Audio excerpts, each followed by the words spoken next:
अस्सलाम वालेकुम, मैं हूं डॉक्टर फुरकान और आज की वीडियो एक पाकिस्तान में रिप्रोडक्शन का जो सबसे बड़ा मसला है उससे रिलेटेड होने वाली है। जो पाकिस्तान में सबसे बड़ा इशू आजकल चल रहा है वो है रिपीट ब्रीडिंग सिंड्रोम, यानी जानवर का बार बार रिपीट करना। आप इंसेमिनेशन करते हैं एनिमल को, लेकिन एनिमल जो है वो रिपीट कर देता है, 2 सीमन, 3 सीमन, 4 सीमन। तो बार बार सीमन करने से भी एनिमल प्रेग्नेंट नहीं होता। वैसे तो रिपीट ब्रीडिंग जो है ये एक वास्ट टॉपिक है और इसमें मुख्तलिफ़ किस्म के इसके रीज़न्स होते हैं रिपीट करने के एनिमल के। लेकिन आज मैं एक टॉपिक को जो है वो कवर करूँगा, वो है कि रिपीट ब्रीडिंग जो है वो एनिमल में इन्फेक्शन की वजह से होती है। एनिमल में अगर यूट्राइन इन्फेक्शन हो तो एनिमल बार बार रिपीट करता है। यूट्राइन इन्फेक्शंस हैं, उसमें मुख्तलिफ़ किस्में हैं यूट्राइन इन्फेक्शन की। तो लेकिन उसमें जितने भी यूट्राइन इन्फेक्शन है उनमें ऐसे इन्फेक्शन है जिसमें जो है क्लिनिकल साइंस आपको नज़र आते हैं। एनिमल जो है वो बाहर से इसकी पस निकलती है वजाइना से, या आप जब उसे रेक्टली चेक करते हैं तो आपको पता चलता है कि एनिमल में यूट्राइन इन्फेक्शन है। लेकिन कुछ जानवरों में ऐसा इन्फेक्शन भी होता है जिसे हम सब क्लिनिकल एंडोमेट्राइटिस कहते हैं। इस किस्म में क्या होता है कि जानवर का जो म्यूकस होता है वो बिल्कुल क्लियर होता है, जब आप उसे रेक्टली चेक करते हैं तो वो बिल्कुल ठीक होता है, लेकिन अंदर से उसके अंदर माइन्यूट सब क्लिनिकल इन्फेक्शन जो है वो परसिस्ट कर रहा होता है। जब सब क्लिनिकल इन्फेक्शन होगा तो एनिमल जो है वो कंसीव नहीं करेगा। तो सब क्लिनिकल इन्फेक्शन, क्योंकि आपको पता है कि इसमें किसी किस्म का म्यूकस जो है वो सफ़ेद म्यूकस या ख़राब म्यूकस जो इन्फेक्शन वाला है वो नहीं आता, तो इसकी डायग्नोसिस थोड़ी सी मुश्किल होती है। इसकी डायग्नोसिस हम अल्ट्रासाउंड से भी कर सकते हैं। अल्ट्रासाउंड में एंडोमेट्रियम की थिकनेस और एंडोमेट्रियम की जो इकोजेनिसिटी है उसको देख के इसकी डायग्नोसिस हो सकती है। लेकिन इसकी जो एग्जैक्ट डायग्नोसिस है उसके लिए एक मेथड यूज़ होता है, उसे हम कहते हैं एंडोमेट्रियल साइटोलॉजी। तो यहाँ पाकिस्तान में मुझे नहीं पता कि कोई कर रहा है कि नहीं, लेकिन टर्की के अंदर जहाँ मैं था वहाँ पर ये एक नॉर्मल प्रैक्टिस है कि वो अपने फ्रेश एनिमल्स की एंडोमेट्रियल साइटोलॉजी करते हैं। तो वो साइटोलॉजी करने के बाद अगर तो एनिमल में इन्फेक्शन है तब वो एंटीबायोटिक यूज़ करते हैं। आपने फील्ड में देखा होगा काफ़ी सारे डॉक्टर्स जो हैं वो आते हैं, एनिमल को चेक करते हैं, वो कहते हैं एनिमल में हो सकता है कि इन्फेक्शन हो। वो म्यूकस देखते हैं, म्यूकस क्लियर होता है, लेकिन एनिमल बार बार रिपीट कर रहा होता है। तो ये जस्ट एक आइडिया है। तो लेकिन अगर आप ये एंडोमेट्रियल साइटोलॉजी को अगर हम यूज़ करें तो उससे एग्जैक्ट डायग्नोसिस हो जाती है जो सब क्लिनिकल एंडोमेट्राइटिस है उसकी। तो उसको जो प्रोसीजर है सारा वो मैं आज इस एनिमल में आपको करके दिखाऊंगा। उसमें सबसे पहले एंडोमेट्रियम से सैंपल लिया जाता है और फिर जो है उस सैंपल को हम स्लाइड के ऊपर लगा कर तो स्टेनिंग करके तो हम माइक्रोस्कोप के अंदर चेक करते हैं, और उसमें हम जो पॉलीमॉर्फिक न्यूट्रोफिल्स हैं उसकी हम परसेंटेज देखते हैं कि कितनी % है, और उस बेसिस पे हम कहते हैं कि एनिमल के अंदर इन्फेक्शन है या फिर नहीं है। तो उसके लिए जो चीज़ हम यूज़ करते हैं, ये दिखाइएगा जी वो टोकरी से। तो ये जी मैंने पता नहीं पाकिस्तान में भी अवेलेबल है कि नहीं, ये टर्की से मंगवाए हैं। ये एंडोमेट्रियल जो है ना साइटो ब्रश हम इसे कहते हैं। ये इंसानों के अंदर जो है वैसे यूज़ होता है सर्वाइकल कैंसर के डायग्नोसिस के लिए, एंडो सर्वाइकल ब्रश कहते हैं। तो क्योंकि ब्रश है वो आगे है काफ़ी, तो इसमें हम 2 जो ये ब्रश हैं ये इनको एक करके तो इसका सैंपल लेंगे। तो इसका मैं आपको स्टेप बाय स्टेप दिखाऊंगा किस तरह से एनिमल से जो है ये सैंपल ले सकते हैं। अच्छा, इसके जो क्योंकि ये साइटो ब्रश जो है ये छोटे हैं तो इनको 2 को हम एक करेंगे। इनको ऐसा करने के लिए ये जो एक साइटो ब्रश है उसके ऊपर वाला जो ये कंटेंट है ये हम जला देंगे और इसको जो है हम गर्म करेंगे। इसको जो है गर्म कर लेना है बिल्कुल रेड हॉट करके ना। रेड हॉट करने के बाद ये इसके दूसरी जो इसकी साइड है इसके अंदर इसे प्रेस कर देना है। ये जब प्रेस कर देंगे तो ये अब जो है ये एक बड़ा जो है साइटो ब्रश बन गया है, जो कि हम इसमें अब यूज़ कर सकते हैं। इसके लिए जी ये वाला जो रॉड है यही यूज़ करेंगे सैंपल लेने के लिए। ये रॉड जो है इसको अच्छे तरीके डिसइंफेक्ट करके तो ये शीट, एक न्यू शीट ले लेंगे। इसको काट दो भाई, ये काट के ना इसका नीचे वाला पोर्शन, तो ये जो है आपकी ये शीट ये इसके ऊपर ही चढ़ा लें, बल्कि ये इसका ज़रूरत नहीं है। बस ये आपका जो है ना ये अब आपकी गन बन गई, इसके ज़रिए आप सैंपल लेंगे। ये इसको अच्छे तरीके क्लीन कर लें जी, इस जगह को। ये दरवाज़ा खोलो।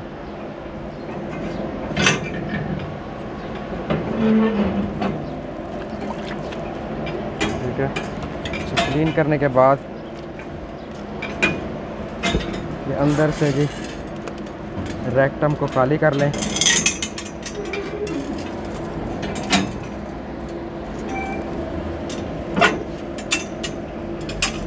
ये क्रॉस हो गया राड, ये एंडोमेट्रियम उसमें है। अब एक मिनट ये निकलेगा।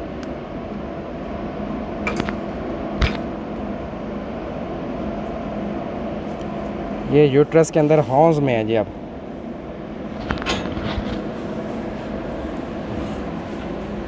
चलें, अब ले आए साइटो ब्रश।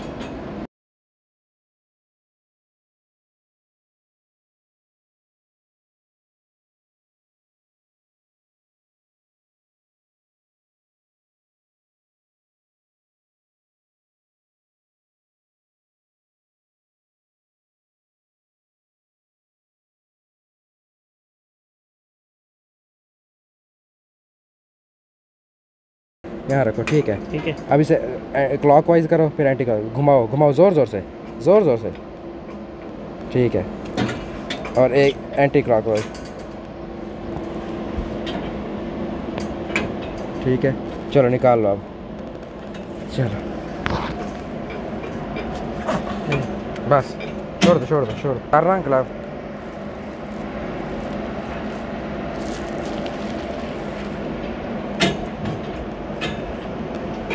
ये जी इसके अंदर ये सैंपल आ गया। यहाँ पर ये टिप पे आप देख सकते हैं इसके।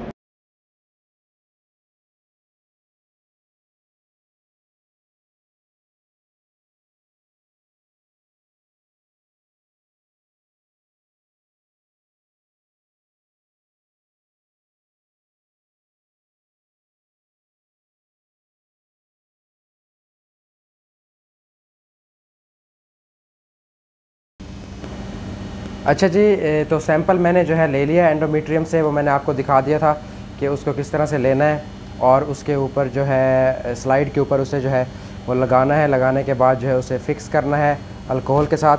तो उसके बाद जिम्सा स्टेन जो है उससे इसे स्टेनिंग करनी है और इसे ऑब्ज़र्व करना है। तो ऑब्ज़र्वेशन में इसमें आपने देखना ये है कि अगर तो आपका एनिमल को पार्चुरेट हुए हुए तकरीबन कोई 21 से 35 दिन हुए हैं, तो इसके अंदर जो पॉलीमॉर्फिक न्यूट्रोफिल्स हैं PMNs, उनकी जो परसेंटेज होनी चाहिए वो लेस देन 18% होनी चाहिए। तो आपका एनिमल क्लियर होगा। अगर मोर देन 18% है तो एनिमल में जो है वो इन्फेक्शन है, सब क्लिनिकल एंडोमेट्राइटिस।